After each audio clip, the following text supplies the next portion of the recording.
Welcome to the Sleevy G Show. My name is Gomez, and tonight I have a special guest.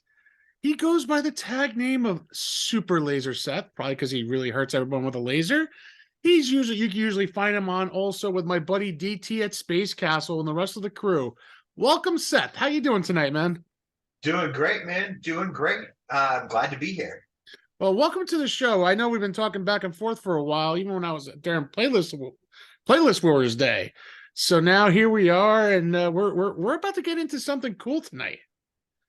Yeah, I'm really excited about it. It's something I love, something I do all the time. So I'm really excited. So tonight we're actually talking about food from down south, but a place that's really true and dear to both of our hearts. Louisiana. Yes. Here we are. We're going south, man. We're going to the bayou almost.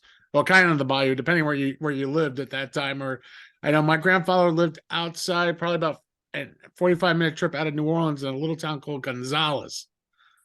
No, I know Gonzales well. I was a West Banker. I'm from Plaquemine. So if you're looking at Louisiana's the boot, Mm-hmm. Plaquemine's the little tip, the little toe that sticks all the way out at the end. Okay, so you're Uh, out there. yep, all the way down there, right by like Nice. the Joint Naval Reserve base down there. I live like Okay. very close to the entrance. So. Nice. Well, that would, let me tell you, Louisiana, you never want to go there during the middle of the month of August. I'll tell you that much without some talcum powder because you're going to be sweating your nuts off. Oh, I live in Colorado now. That is the thing I miss the absolute least. I will take freezing cold and snow over 120 degrees and 100% humidity any day. Yeah. Now that was hot. Yeah, I agree, man. I remember a few summers I've gone to go visit my grandfather, and let me tell you, I come home drenched, looking like I took a shower. I was in the pouring rain that Louisiana is known for. But we also know Louisiana is known for New Orleans, the Saints, of course, with Super Bowl champs. After Who dat? the disasters of Katrina that hit that place so hard, but how well they've picked themselves up and really has done a great job in Louisiana to really rebuild it back up from Katrina. Everybody, the armed forces, National Guard, Coast Guard, everyone who came together and really helped out that state was unbelievable, at that time. It's I lived down there at the time. I had family, that lost everything. I was fortunate at my home. My parents, most of my immediate family did pretty well. But for example, I had an uncle that owned a grocery store that lived down in Buras, Louisiana. So Mm. yeah, down the bayou. And they had a raised house, was up a story and then 3 stories on top of that, and it was completely submerged Yeah, the water levels really. over the roof. Yeah, I 4 stories. remember seeing photos and videos and stuff like that. You just don't realize what.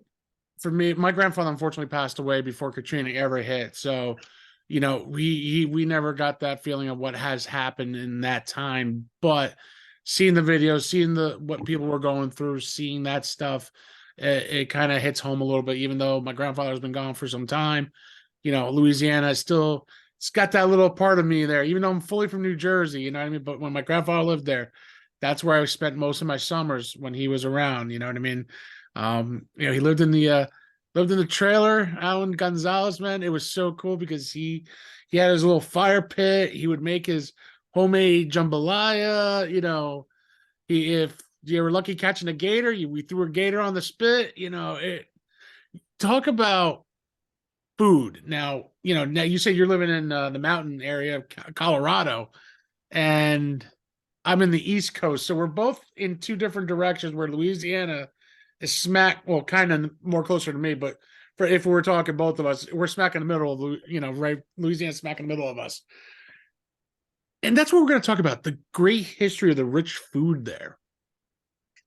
Yeah, there's so much influence. The most wonderful thing about it is that there's influence from just everything. It's just like the city is this massive melting pot of inspirations and influences from every other kind of cuisine that you can think of, thrown together. And whether you're talking about getting into Creole versus Cajun and the differences there, everything's so versatile. You can make it with any ingredients, any style, put your own spin on it. It's wonderful.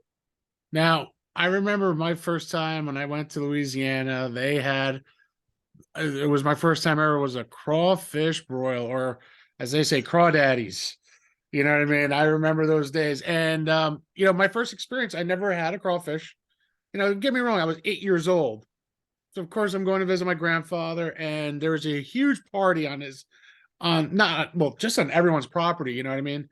Because when we lived, the water was like maybe 5 minutes away from where he lived in Gonzales, where they'll go get those crawfish or crawdaddies, aka whatever you want to call them these days. And next thing I saw was like a huge pot, like this big as my studio table here. Let's say that, of boiling water, and andouille sausage, potatoes, corn, the seasonings, the crystal red hot sauce down there, stuff that's made famous. And there I am, like, how the hell do I eat this? So, when you're a north, you're from the north and you're heading down south, everyone is pulling, twist and pull, which I didn't know that. So I just took scissors and started cutting the tail. And I think everyone stopped eating and looking at me. I'm like, what did I do wrong? Like, did I do something wrong? Like, I didn't know. Yes. Yeah, you just how you're laughing at me and you're looking at me, you're like, that's the look I got. But then I saw a couple of shotguns and some people's, arms over there. I'm like, oh shit, what am I going to do? So no, my grandfather said, no, you got to twist, pull, suck. I'm like, oh, Suck and the head. suck the head. That's the key. And I didn't know that. So of course, there I am, 8 years old. I'm like, okay. I twist, pull my first one out, took the, saved the tail. I ate the tail first because they said eat the head last because that's the best part. Man, I sucked on. I hate to say it, sounds kind of perverted. Sucking on the head of a crawfish. It sounds pretty perverted when you're talking about it. That's one of the rules of food. The more weird or gross something sounds, the better it probably is, because people wouldn't be trying to get you to eat it or do that if it wasn't. I was so good that I was just like, wow. Something that's in the mud tastes so good, but you're talking, that's just old school, like doing it clean. They cleaned it, of course, you know what I mean? Don't get me wrong. But seeing that big pot, they're boiling it, everything. Of course, there are shrimps, crab legs in there too. Don't get me wrong, there was other stuff in there besides crawfish, but it was so wow. It's like the lobster. I call it the lobster of the South. You know what I mean? The crawfish, because when you look at it, it looks like a little lobster tail. Yeah, absolutely. That's and it's the same thing. It just soaks up all the seasoning, all the flavor. You get that little bit of fat in there when you suck the head, and it's just perfect. Yeah. Now, when you were there, how many times have you eaten crawfish when you lived in Louisiana? Constantly, Staple. constantly, staple. That's the most one of those. All of the cuisine is really built around all of the stuff that you can get there, and really only there in Louisiana. All your great Gulf seafood, your shrimp, Yeah. your crawfish, your oysters, Oh all yeah. that stuff. Scallops. Um, Yeah. and that's the key. I grew up not even. I was a picky eater when I was a lot younger, and I wasn't a shellfish for some reason. I had a mental block on it. Okay. My high school graduation, we had a party, and my parents picked a place, fantastic seafood restaurant in New Orleans called Drago's. I think I remember this place. Probably heard of it. It's Yeah. very famous. And they kind of knew somebody that knew somebody, so we got like a private room and stuff. Their signature dish is charbroiled oyster. Oyster under the broiler with just butter and garlic and crazy flavor. And I just was like, oysters look gross. I don't want to touch it. I don't want to eat it. I tried one and I ended up eating about 6 dozen. Yeah. By the end of that, by myself, which is a lot of oysters. That's a lot of oysters. And still, those charbroiled oysters are like my go-to when I go down there. That's the one thing I have to have every time. I remember going down Bourbon Street, and of course, my uncle picked a restaurant We didn't know what it was, but we just saw fresh seafood. You know, they're on ice, oysters, clams, you know, all that good stuff. And I remember I was like, "Oh, oyster sounds really good." Like I've had it once, and I'm like, you know what? I want to see what the difference is from home to here. And let me tell you, what the cool thing is seeing them shuck it, because that's an art in its own with this knife that they have, getting in there. And I mean, they actually brought me back to show me how to do it. I tried doing it. I'm like, I'm trying to do it, try to pick that spot, and it's impossible because you need to know exactly how to hit it correctly. And they kept showing me. I'm just like, you know what? I'm done, guys. You guys are the professionals. I can't do this. Yep, one slip and there goes Oh, your hand. Just that's what I was afraid of. I think I was 10 at that point when we were down there again. I was with my uncle. We went to go visit my grandfather again. And oh my God, fresh oyster. I did try the cooked oyster after I had 3 dozen of the raws. You know, a nice horseradish with some yeah. Tabasco, and I'm just like, oh my God, this is just sliding in, it's nice and slimy. It sounds disgusting, but it was just it was so tasty. Slimy and salty, and that's the thing with New Orleans food that I miss so much. Colorado's great. I love it up here, but nobody knows how to season anything, man. That's what I miss. That's 90% of it is just not being afraid to hit it with the flavor. Yeah, and you put a little well, like a nice not a true hot, but a nice good cocktail sauce on it. It goes like butter. Just like you said, you put the garlic, the butter, and a little pinch of salt, and you cook them up in the broiler. They're unreal. I love it. They're delicious too, both ways. And you know, one of my favorite things is when we were down there was definitely sucking on a few trays. You know, a couple dozen. It would be about 2 or 3 dozen tray. You know, 3 trays, like a dozen oysters. You know what I mean? It's like, oh, yeah, and then that's the appetizer. Okay, where's the rest of my food now? Exactly. Now in Louisiana, everybody knows they're famous not for their hoagies, but they're famous for 2 different sandwiches down there. One of them is the muffaletta sandwich with that beautiful olive dressing. Now, Yes. that's an Italian twist, but the South made it their twist. And that's what you get in New Orleans cooking. You get French, you get Spanish, you get Italian, you get Native American, you get Mm-hmm. Caribbean influences and spices and just everything. And they take the best of everything along with that. And that's really how all the cuisine developed, was all the fresh local produce. Just especially when you're talking about Cajun cooking, Yeah. it was, you cook with what you got. Like the Yeah. reason why alligator is a specialty down there is because they were there, and if they're there, why not kill it and cook it? Yeah. Now the muffaletta sandwich is delicious. You know, you get a nice, good, hard, fresh round roll. I am not a huge olive guy, so of course, when the olive dressing is delicious, but I'm not a huge guy on it. So it's either very light or none at all for me sometimes. But you know, it's kind of funny what I discovered. My mom FedExed me about 4 muffaletta sandwiches overnighted from New Orleans to New Jersey.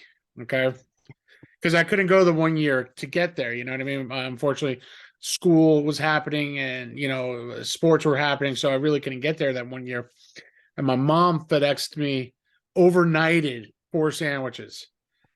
It was in the olive in a dry ice. You know, in a nice little cup of the olive dressing on a dry ice, so it's nice and cool. I got to my house in New Jersey. I'll tell you this: one thing I did is that I wanted it to be warm because when you're down in Louisiana, it's not a hot sandwich, it's a cold sandwich. So I decided to throw it in my oven to really just intense the crunch of the bread. And boy, did it. And it made the sandwich warmer, like a panini almost, but didn't have that press. And I said, let me just dip it in the olive instead of putting it in. I did that, and it was just phenomenal. The crunch of the bread, cutting it in fours, it was just so good. Oh, man, you're making me homesick. I I haven't had a yeah, good muffaletta in years. I haven't had it in years myself, man. It's been 16, 17 years now. I'm gonna say maybe a little bit longer that I had a good muffaletta sandwich. Like I'm due to go down south soon one day, but I have not been able to. Because I'm married with the 2 kids and they're very young. I think if when we go to Disney, maybe we might have to make a run to Louisiana and pick up some stuff. Yeah, But another great sandwich that they say was po' boys. Now, it's not a hoagie, it's not a submarine, it's not a sub. It is called a po' boy.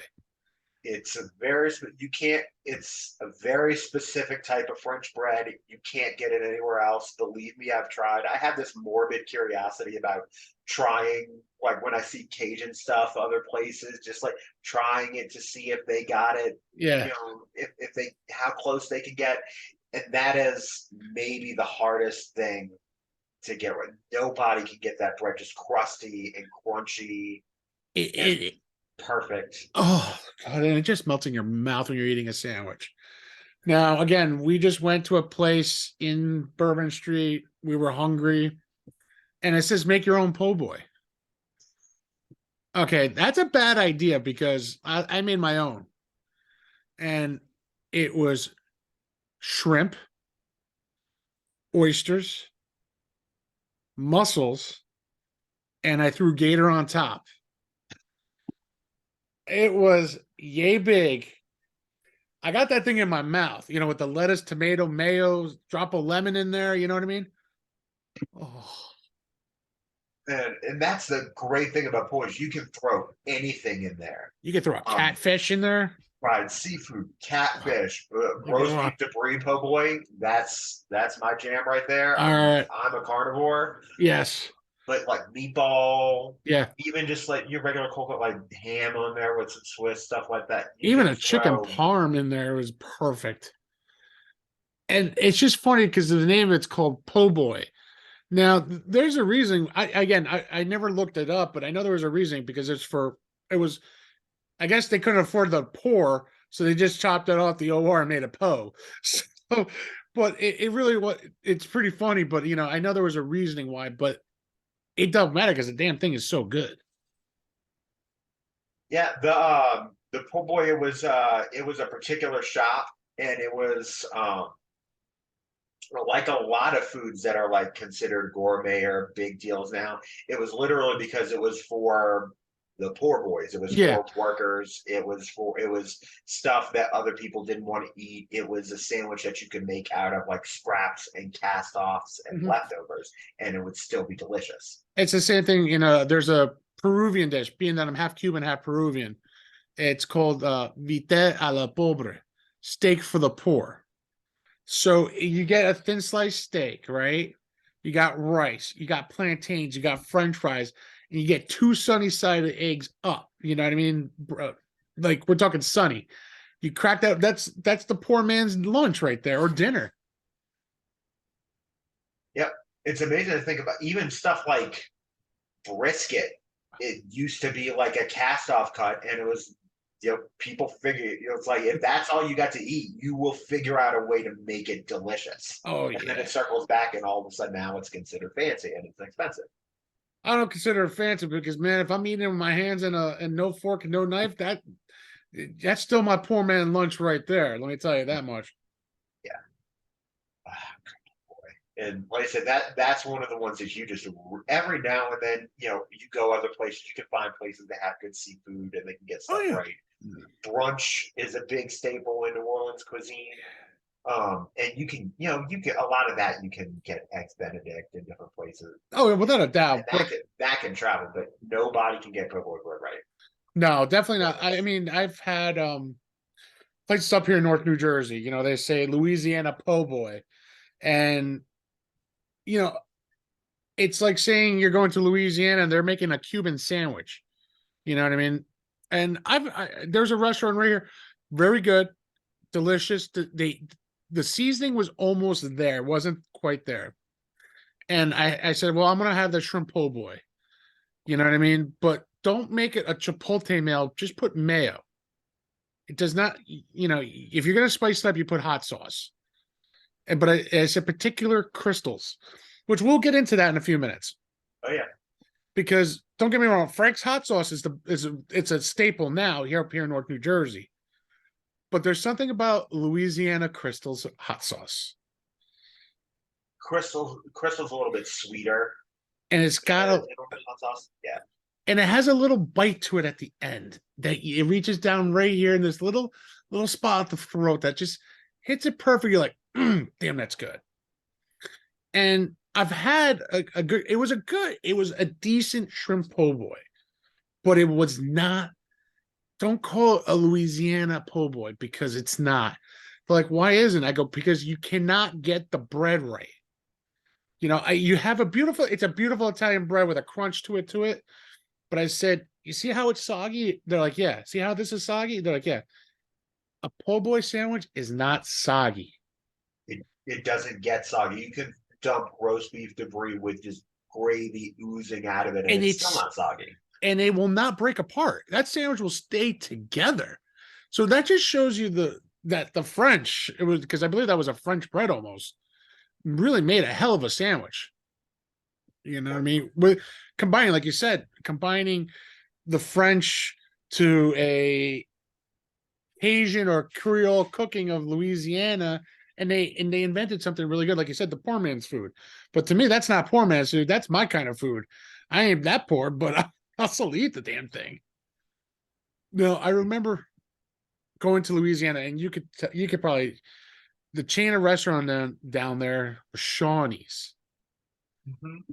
And let me tell you, I think my grandfather and I got banned from Shawnee's for a year. I think we got banned for a year because it was like you said brunch.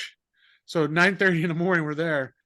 Me and him, we would take one plate, just fill it up with scrambled eggs from the buffet, and then we go back to our table and leave that there. We go back with another plate, bacon, grits, everything you could think of, putting it back in there, slices of ham. We would eat all that. One of my favorite things out of Shawnee, this is where I think I got banned from, though. Not just eating, they had those little round yellow sponge cakes. Okay, I would put 1, 2, 3, 4, I think it was 5 and 6 in the middle with all that fresh strawberry jam that they would make. I would put for the I think I brought 2 dishes to me for me alone. And they're like, sir, you can't do that. I go, it's a buffet, ain't it? Isn't it all you can eat? Like, yes, sir. But I go, I'm eating all I can eat. And then some. That reminds me of my husband's side of the family going down to the casinos in Biloxi and Gulfport on the coast, go to a buffet and just watching them with plastic bags in their purses and pockets, stuffing crab legs in there. Oh, I They've believe got it. a plate just this high. It's like you can go back more than once. You don't have to put all of it in on the plate at once. You can go back. Oh, without a doubt. I mean, How are you going to eat that many crab legs on one plate when you have to crack them? I you don't gotta, know. yeah, exactly. I don't, that's amazing what some people do. And what people would stuff in their pockets for food, though. It reminds me of the movie National Lampoon's Vegas Vacation when Cousin Eddie, he goes, "Oh, how's some of this spaghetti bolognese?" And he pulls out a bag and he's like putting food in the bag. You give him a Mississippi accent, and he could be my husband's cousin. But Oh my yeah, god, I'm sorry, that's great. that and silverware, that and silverware. Silverware, yes, yes. My late grandmother, I love her, and she was great for that. It was silverware and the butter. So you know how you get the basket of bread and you get like 15 little things of butter. Well, out of 15, 13 go home and 2 stay behind. It's like, Miss, we need more butter. And then another, it's like, I thought we just had a thing of butter. Where the hell did it go? I'll never forget. We get back home. My grandmother goes, in Spanish, here's la mantequilla. I go, Grandma, you took all the butter. That's not cool. We have butter here at home. And she'll look at me like, never mind. I just, you know what, Grandma? You're cool. You're gangster. I'll let you with that. You stole the butter. Whole sets of steak knives. Yeah, I crack up when I see people just taking a fork. I'm like, dude, you're taking a fork. It's like, it's a But really nice fork. It's a a fork. fork, exactly. Thank you. You're thinking like me. I appreciate it because it's like now another one that I truly love, and it's probably you love as much as more as I do, is a good jambalaya. That's my specialty. Oh God, I love That's my jambalaya. specialty.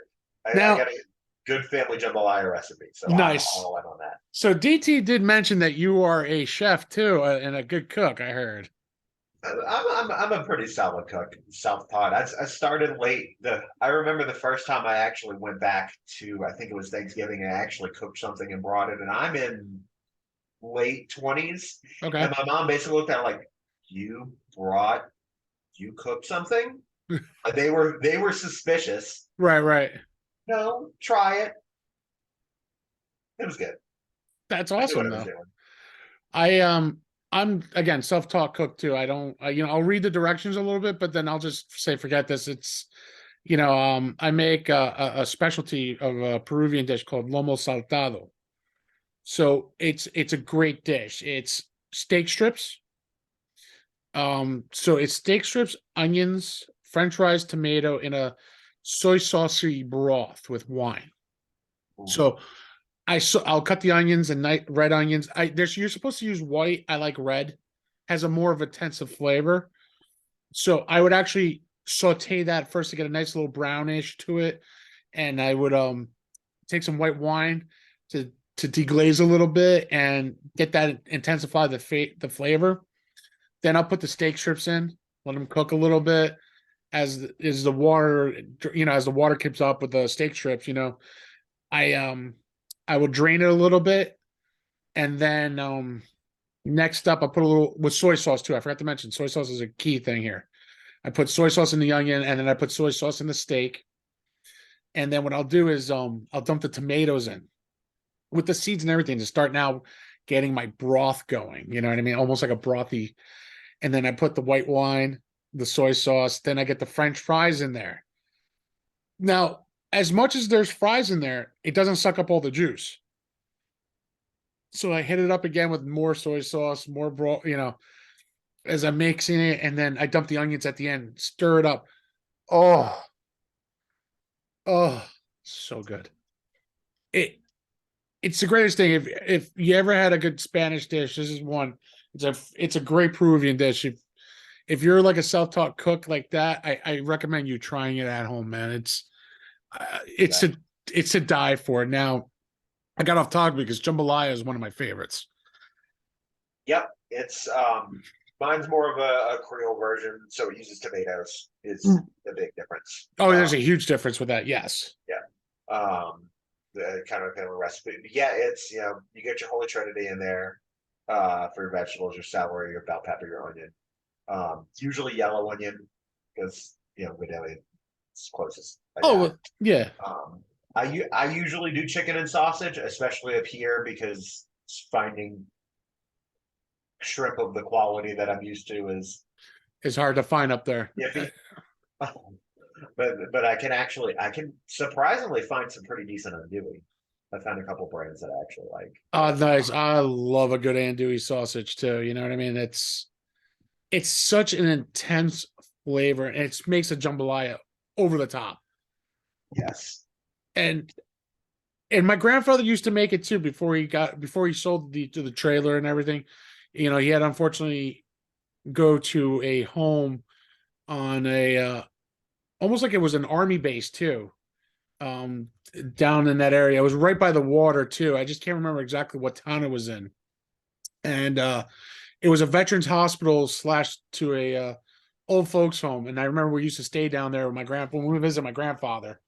After as I got older, when I was in my 20s, and my late when I was driving, my late teens and my 20s, and one thing is my grandfather, he goes, "Hey, you got your license, right?" I go, "Yeah." He goes, "We're going to the Piggly Wiggly."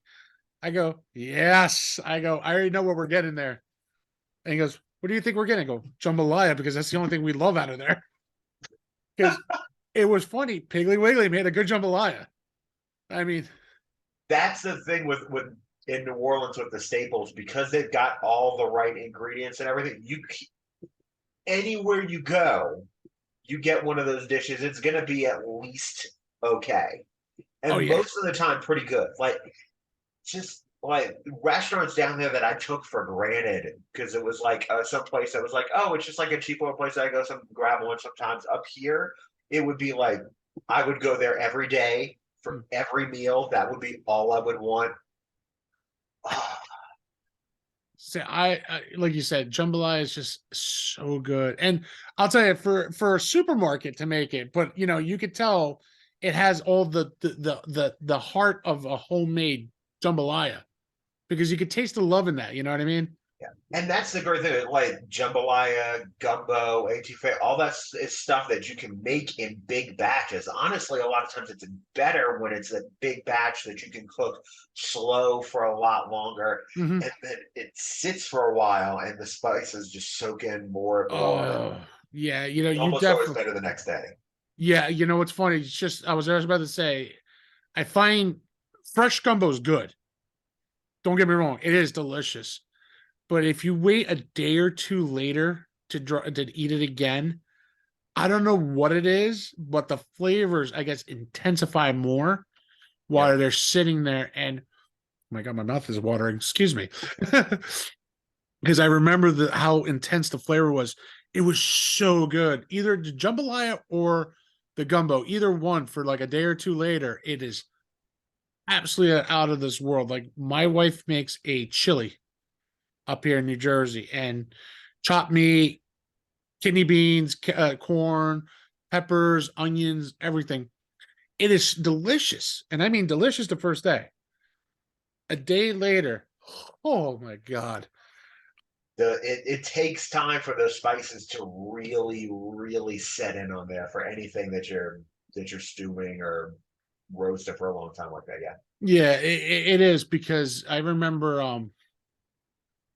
was it during the Giants game? It was during the Giants game when we were playing the Vikings. Now, I'm a huge New York Giants fan. And my brother-in-law, my wife's brother, is a huge Vikings fan. Yeah, I don't get it. He kind of rubbed it in on Christmas Day on me. That's all right. I got a cousin who never moved out of southeastern Louisiana, and he grew up as a Jets fan because Eh, he was a short white wide receiver in high school and Wayne Corbett. Corbett. I should have known. As soon as you said that, I should have said Wayne Corbett right there. Yep, I gotcha. Big Jets fan down in Louisiana, which is kind of weird. That's like a no-no down there. If you're not a Saints or LSU or You get some Cowboys mixed in, ugh, I know. just Sorry. especially when you get into like Lafayette, Yeah, sorry you know, about that. closer to the That's border. it. But Lafayette. That's where he lived. Lafayette. Thank you. okay, yeah. As soon as you said the town name, I remembered. Holy Christ. Sorry for the surprise there. Out to Shreveport and all that. Yeah, Shreveport was the other part where we used to go to a lot too. So like that's the areas that my grandfather was living in a lot. And that's something, you know, it's not deep south, but it's there's some people in there that's from the Duke that travel up in those areas. And I think the best part is I remember seeing my first gator. Dead though, not alive. Dead gator. And this thing was a massive. I think for me, it was 13 feet long, but the head was bigger than my head, and it was like this big. I'm like, holy Christ! But this thing could eat a human.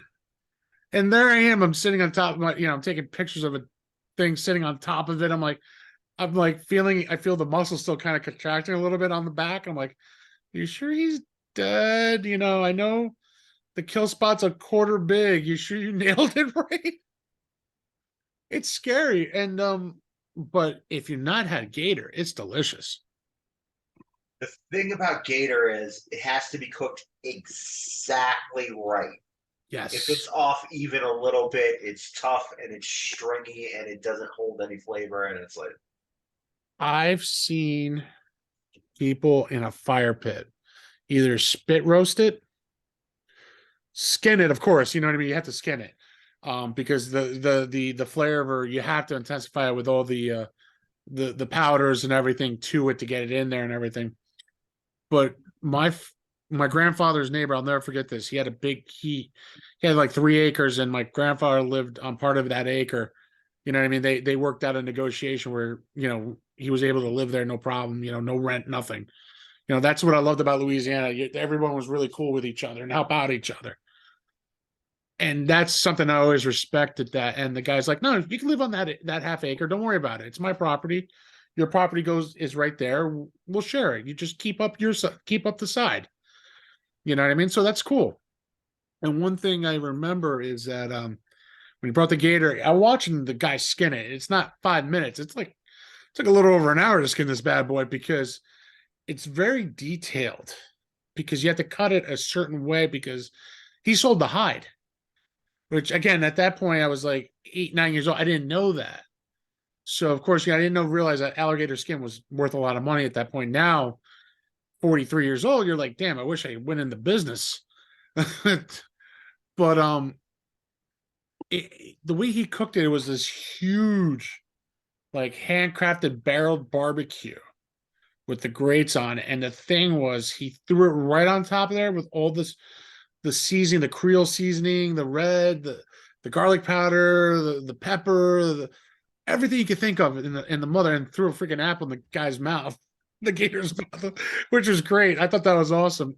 And it was a few hours, you know what I mean, cooking it.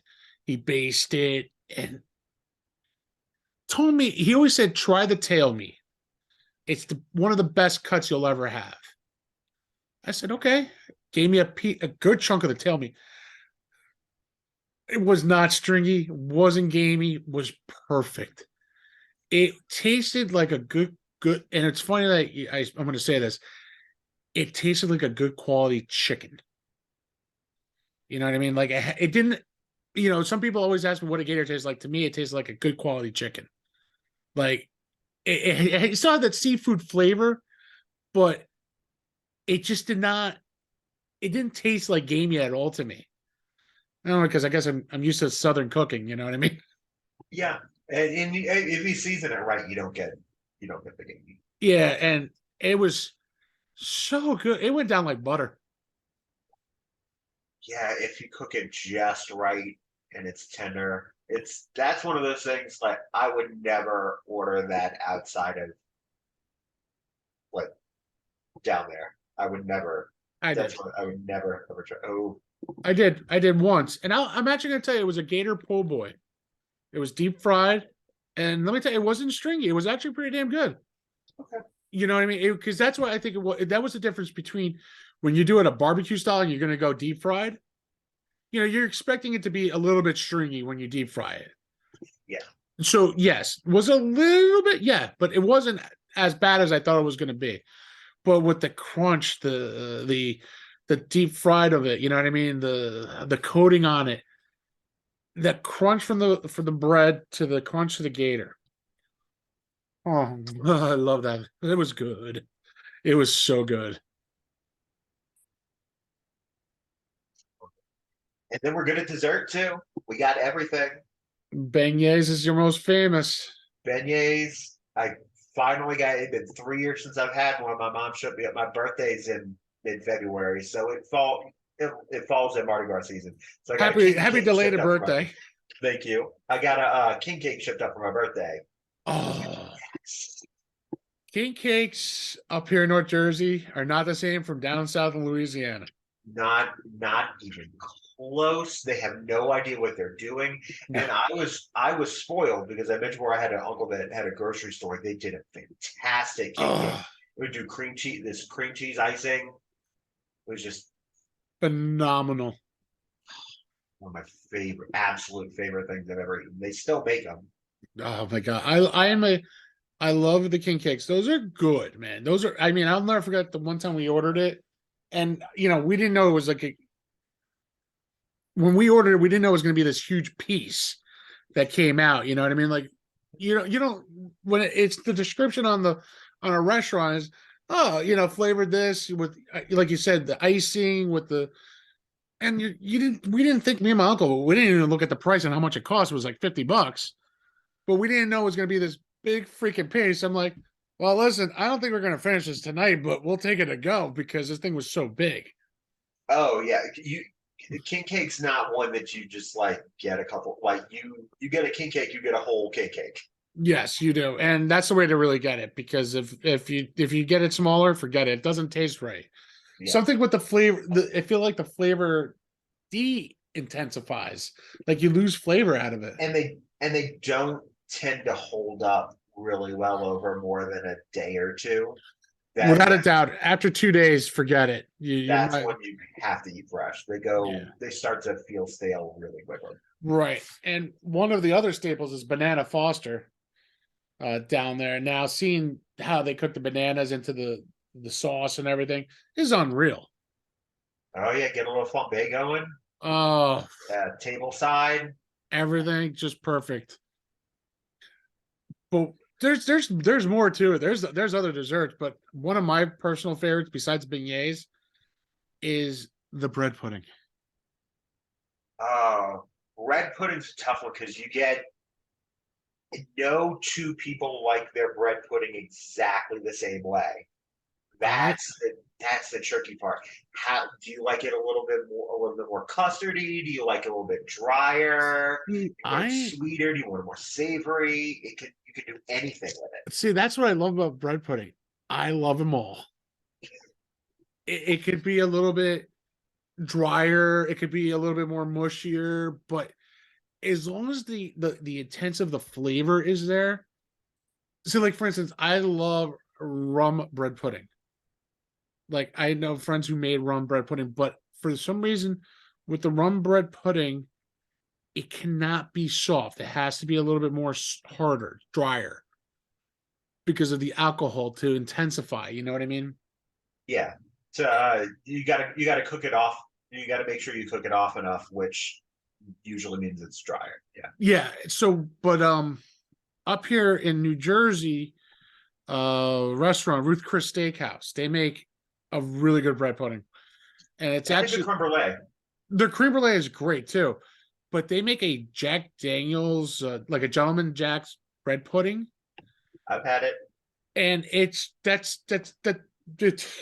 I mean, restaurant quality is up there. It's up there. It's really good. But homemade, I cannot. I can't. I personally, am not a pastry or comes to desserts. I'm not good at. But I have a few friends who've tried, and I'm like, guys, I'm sorry, it does not compare to this or Louisiana. So I'm sorry. I'm a bet. I am a hard judge when it comes to this because bread pudding is again a staple Louisiana, a staple what my grandfather loved too. You know what I mean? It's something that he always loved. That was one of his go-to desserts. You know, with the banana Foster because he was a big banana guy. Bananas, yo, throw them together. Bananas Foster bread pudding. I've had that before. You throw those two together. Ooh, that can be Ooh, dynamite. excuse me, I'm drooling over here now. Talk about a bad topic to talk about here, food. Ooh. But beignets, those are the number ones that everyone knows Louisiana, New Orleans for. Go to Cafe Du Monde, you get the best beignets there, best coffee. It is true. They're the number ones. I'm a morning call guy, but yeah, Cafe Du Monde's most Okay, famous. they're the most famous, but you know what I mean. There's other places that make beignets, but somebody who's never traveled to New Orleans and they ask, "Hey, what's a good donut?" and you just don't say the word donut in New Orleans, it's a beignet. Well, we got donuts too. Yeah, but there's a people, but people who But yeah, don't know, they'll say, "Oh no, that's not the donut I'm looking for," and they're like, "You mean beignets? Oh, that's what it's called. Yes, that." People, in the French Quarter will always go to Cafe Du Monde. Now, let me tell you, that's a great spot. yes. I will say that I love the atmosphere out there, Right there and in the French market, you get to walk around, it's so the cool. sights, the smells. It's incredible. Oh, it's incredible. I mean, even the part in the movie Chef with John Favreau when he's walking with his son down there. It's hearing the music, hearing that, seeing that stuff. It reminds me when my uncle and I were down there. You know what I mean? Or when my mom was down there with me. So anytime I went to New Orleans and I'm hearing I'm not a big jazz guy, but hearing the jazz bands, hearing any band down there, I don't know. It's something in the air in New Orleans that makes you go crazy.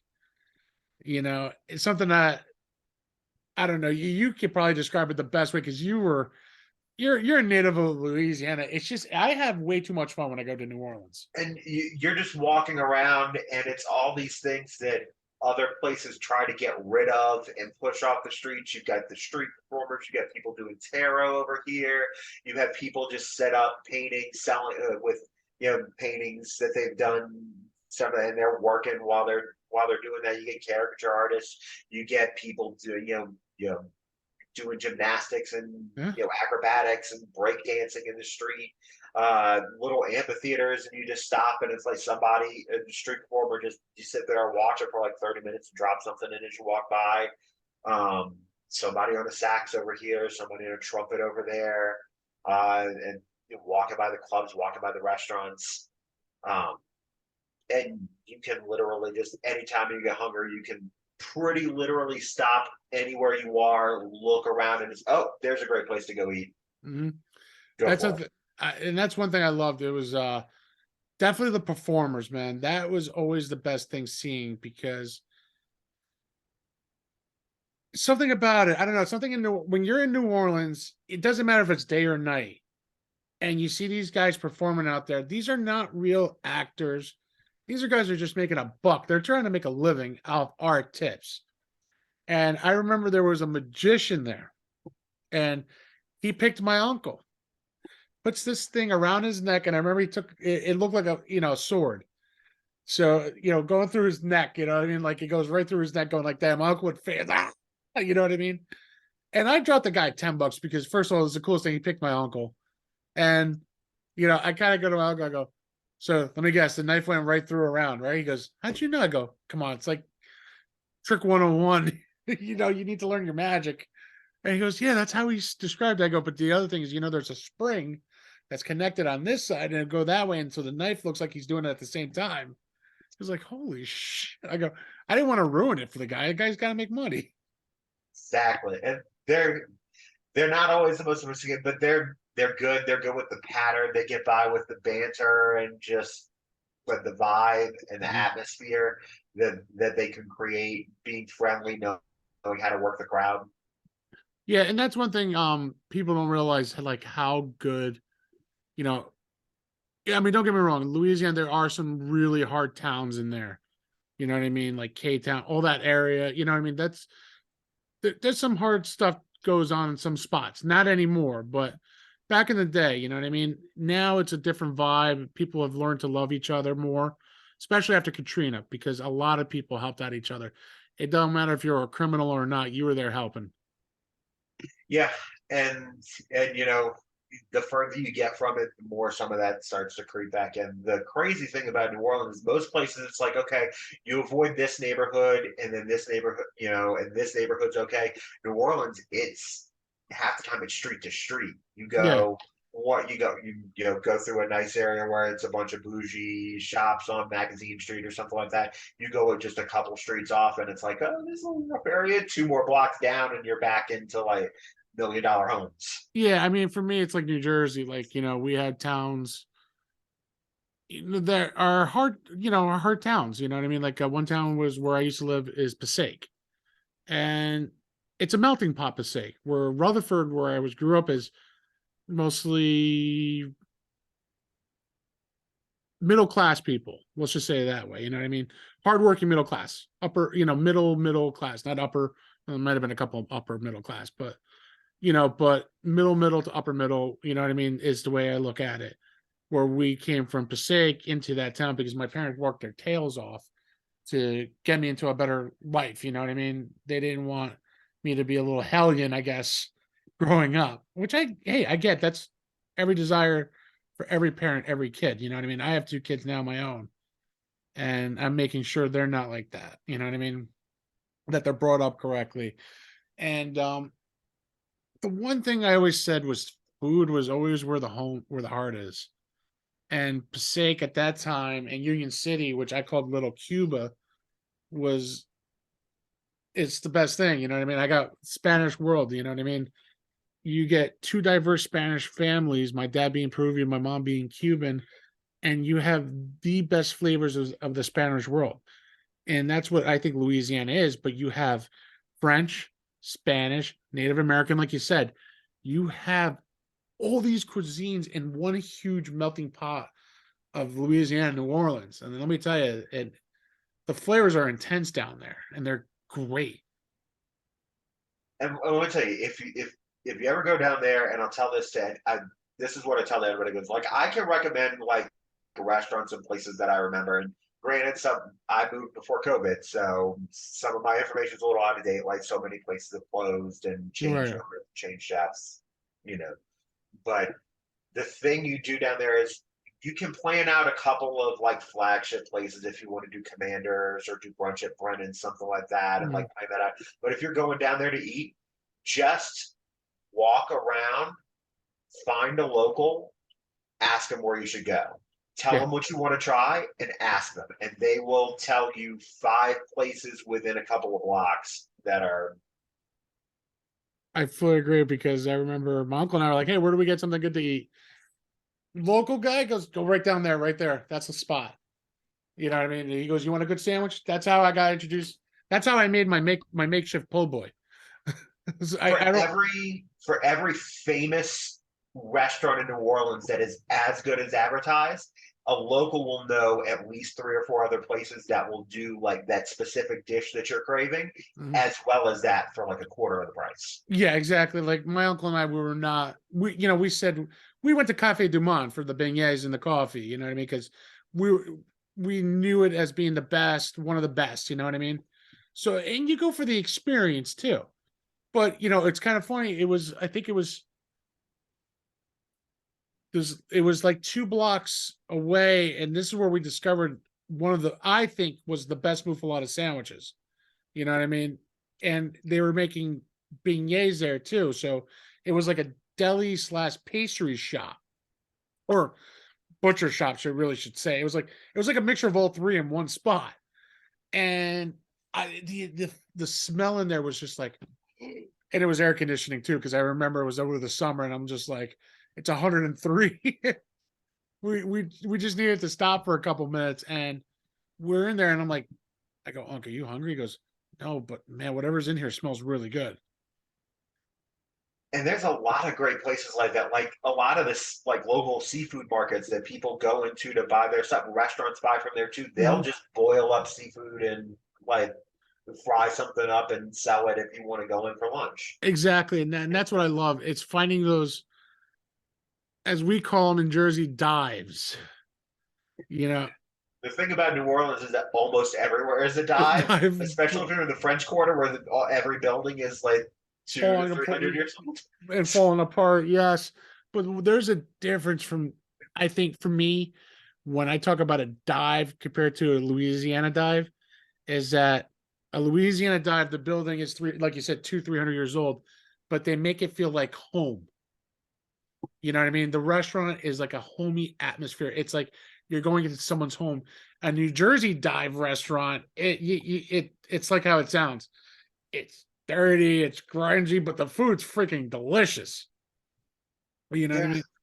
yeah. There's so many times I can remember. There's not even having to go to a restaurant if you live down there. There were places that you could just like, it's somebody's grandma cooking out of her kitchen who like her food was so good, you just like call up and order a plate and come pick it up Yeah, before Uber they would deliver it. and that's But the thing. I mean, like you can go to a neighbor's house and you can go, I'm gonna just say Grandpa Pepe is cooking up some, good Creole Cajun shrimp over there with some delicious grits. So it's one of my favorite dishes, shrimp and grits. Growing up in Louisiana, growing down there in Louisiana so much. One of my favorite dishes. You get the right Gulf shrimp fresh. Those, and they're not small. They're jumbo Gulf shrimps. huge. I go to places up here every now and then. I don't order shrimp up here, but my husband will, and it's like the shrimp the like they'll advertise it as jumbo shrimp and we get it and it's like the size of a crawfish. Yeah, It's and like you're like, that's not jumbo. Do you guys go back to Louisiana once in a while, see family and oh everything? yeah. My all my family still lives down there. My husband's originally from South Mississippi, So Okay. his family is mostly still down there too. So So you we guys get you guys get to go down at least. try to So get it at least once a year, usually a couple times a year. yeah, I mean with COVID it had to be more difficult because you guys were We arrived in Colorado right around my birthday, mid-February 2020. So like within a week, lockdowns were starting. It was oh perfect timing. so you moved from Louisiana to Colorado. Yep, that's Now right. is Um, that for work reasons or is it just to do change of scene? A little bit of both. Okay. We were kind of thinking about a change of scenery, and then it was driven more by my husband's job at the time. Okay. He had some opportunities for like a promotion for like a regional manager type thing, and it was basically, hey, here's a few places that are open. Figure out where you want. And we came up here. We're very lucky to have it the same way that I know DT from a movie forum that I've made a lot of friends off of. And one of them lived up here and invited a bunch of us to a thing called Great American Beer Fest. Oh, nice. Okay. It's in the Denver Convention Center. It's like 800 to 1,000 beers. You pay one entrance fee, you walk around with a little taster cup, and you just get whatever you want. That It's is from so around the country. It's huge. It's incredible. It's as drunk as I've ever been in my life. But we came up for that, and it was in October of 2019, and it was like, nope, this is the place. Like we already know somebody up here, so we're good. And then DT kind of we stayed with our friends up there while we were getting our apartment squared away, and like mhm. I was job hunting and got that sorted away. And then we returned the favor for DT a year later and got him up here with us too. Well, I gotta say, he is a truly good friend, class act, man. Because I remember one time for Space Castle when I was still with Playlist Wars, he hits me up on text messaging. He's like, dude, can you come on the show to this afternoon? I guess the other Alex couldn't make it on the show. Something happened. I'm like, yeah, what's the show about? I go, I haven't played the game, but I'll be ready to go at 3 o'clock. No problem. You know what I mean? He's like, seriously? I'm like, I'm in there. So I guess throughout the time I started studying the game and everything. And DT goes like, dude, we're good. We don't need it. I'm like, no, cool, man. Listen, if you needed me, I'm there. You know what I mean? I'll help you out. You guys helped us out several times. And he goes, anytime you ever need a favor, let me know. And I've talked to DT several times. I was on the show. We did the Cobra Kai series, which was really awesome. We had a great time with Cobra Kai. And I know you got to do a real drunk with him too. That is so much fun. Yes. And we're trying to get together to do the Ninja Turtles because he knows that's my favorite movie growing up, the 90s version. I said I want we've been trying to get together, but I know with his job and everything, he's been busy too. But I'm gonna give up big props to DT because you know what he did for me? He made the Sleevey G logo for me. Man, and it looks good. It is one of my favorite things. I went to I know this is gonna air in a few weeks, but I went to a beefsteak at my old high school for an alumni, and everyone was asking me, "Yo, love the new podcast," but they're like, "Dude, you don't got the guns like you used to, man."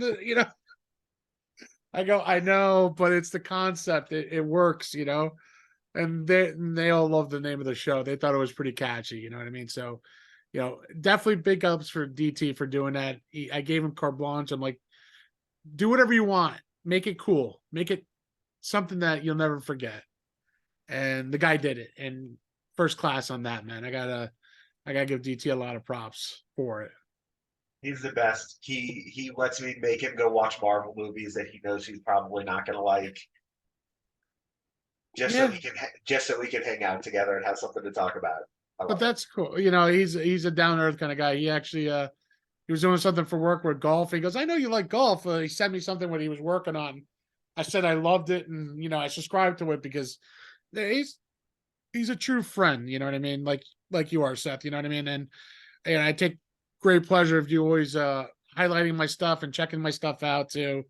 You know, true honor to have you on the show tonight too. But Um, I was so happy when you asked me. I've been excited. I've been waiting for this for a while. So I know, and I appreciate your patience and waiting for me because it's been a ride right now with the Sleevey G show. Let me tell you, I had some incredible guests like yourself. I got more coming up soon too, actually. Um, you Mike, get Emmy winners. I have an Emmy winner, Christina Bear. I got a YouTube Emmy nominated show, which I've never heard anybody do that yet on YouTube. So to get an Emmy nod for a YouTube show is unreal. She's going to be coming on. I got a couple of things in the works. Some people from the pod family coming on. I can't go without the show without mentioning Brian, my co-host of Playlist Wars. I was gonna say Uh, we might have set a record for longest you've gone on the show without Brian coming up. yeah, it's kind of difficult, but Brian knows we were supposed to record, but he's not feeling good. But at this point, he'll be better by then when this comes out. So, if anything, guys, you want to check out Brian, he's at myweeklymixtape.com. Again, he's doing his music, but he's also doing it differently. It's like actually making a mixtape between him and you as the guest. Side And A, side B. it's great. My free time, I'm usually more likely to put on a movie or a TV show or play a game or something than put music on. So it's been a great way for me to listen to. He does a great job of like not bringing a lot of knowledge to the table without it feeling overwhelming for somebody who's just trying to get into that genre. And so, Brian does a very good job. And that's what, like when we started Playlist Wars, he was just the musical knowledge where I was more of a mainstreamer. So it was trying to find my niche there. yes. And then when we did Beastie Boys, I said, "Oh, remember Out for Justice with Steven Seagal?" And that song was on there, like, oh my God. And when we ended, we found your niche. You are definitely with the movies and the video games. So, that's one thing I love, and that's still my passion. This is what I love about the Sleevy G show, because here I talk about, we just talked about New Orleans food tonight. I had Peruvian food. I had Brian as my first episode. I had Christina Bear. I have Cara DeFalco coming on. For more her Emmy nod show, Cara's Cucina. She's almost like a trained chef, but on her own, she's learned on her own, and she's come up with some great foods on her show. That's why I think she got that Emmy nod. It's really cool. And then, I got a couple things in the works. We'll see what happens. I got a couple friends coming on. Got her name is Adrian. She's a huge New York Giants fan, just like Justin Pennick from Talking Giants. She's going to be coming on, and we're going to talk the week before the draft. Talk about Giants sports and everything. Right the week before the draft, so we can see what we think if we were the GMs and coaches of the Giants, what we're going to think of. Probably, exciting times for both of our teams. We just got Derek Carr. Love You that's guys got such your $40 million quarterback. I know. I think it was a little too much. And this is my opinion. I think Daniel Jones is a good quarterback. I remember the same thing happened with Eli Manning when we offered him 35 a year. Everyone said he's no good. In his fourth year, yes. I mean, Daniel Jones is on his fourth year, but maybe next year or the year after that, he's going to bring a Super Bowl. I have a feeling. And then he's going to tell these people, I told you I was worth $40 million. it's entirely possible. He hasn't had the receivers, he hasn't had the consistency. He's finally got a coach that knows how to teach him. I think he can be kind of a poor man's Josh Allen. I don't think he's got that ceiling, but No, but I similar think style. similar style, but the difference between him and Eli is that he can run better than Eli did, except for that Philadelphia game where he I tripped over can run himself. better than Eli did. So can I, but but then I weigh 350 pounds of. I think the only person who can't run better than Eli was Peyton. So No, Payton runs better than Eli, because I remember he did a bootleg in Denver and he didn't even get touched. So, but it's an exciting time. Football's coming around the corner for both of us. Derek Carr is a huge sign to the New Orleans Saints. I thought it would be Jameis Winston. Winston is still going to be there. I guess he's either going to be cut or he's going to be the backup. they're trying. Yeah, they're trying to get him to take a pay cut. Yeah, I mean, but Derek Carr, I think now going to New Orleans Saints, a little more established team. Just like, don't get me wrong, Vegas Raiders is a established team, but going to playing in Vegas, you got to block out the lights and everything in Vegas. That's hard. And he's got a coach that believes in him. Dennis Allen was the guy that drafted him Yeah. with the Raiders. You've got a much better defense. And So actually, you got receivers who can catch the ball. I'm not saying anything bad about Devontae Adams. I'm just saying he also has a line that will block. when they're Too. healthy, Yeah, when the that's the other caveat. yeah, don't get me wrong. As a Giants fan, trust me, I know if I can have a healthy offensive line that could actually stay put somewhat this year to make the Yeah. playoffs, I'll be ecstatic again. You know what I mean? So I'm looking forward to some football soon, even though it's a few months away. But we got some exciting times coming up. Seth, I can't thank you enough again jumping in with me tonight. We talked about some great delicious food, bread pudding, banana foster, shrimp and grits, jambalaya, gumbo, po' boys, crawfish. We hit all the good stuff. King cake, beignets. We talked a lot about good food in Louisiana, and don't forget the gator, guys. We did mention gator. Now when you go back, if you're going to be going back home anytime soon, you think? Uh, I think the next one I might go back. So my 20-year high school reunion is I think it's in May. Okay. So that might be the next trip. Nice, nice. Now, first of all, I know it's always a high school reunion and it's always good stuff, coming up. But let me ask you this question. What's the first thing you're going to do when you get to Louisiana? As soon as you get off the plane, you unpack. What's the first food thing you're going for? First food thing, uh, roast beef po' boy. There you go. And that's a good Roast beef po' sandwich boy. store. I know exactly where I'm going for it too. I got a spot on the West Bank, DiMartino's, good level too. Oh, But roast beef po' boy, yeah. nice, nice. Well, Seth, I know you're with DT a lot, but where can everyone find you here on I know you can find you on Twitter, but let's let everyone know where they can find you and talk to you. Yeah, you can find me. I'm on the Space Castle Discord. I'm very active there. On Twitter at Super Laser Seth. And then you can check out. I help out with Space Castle sometimes, but what I do mostly with DT is Real Drunk. So we do a YouTube series where we watch some questionable movies sometimes, and play a drinking game along with it, and then review it afterwards. The best plug I can give is the first episode we did. It sneaks up on you how much you can drink. I know because you did it. I didn't.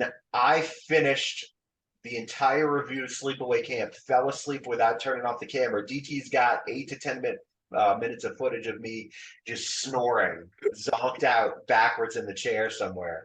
I did not remember the second half of that movie. I watched it. You can watch the episode. I I'm gonna reviewed have, it, but but you were sleeping halfway through.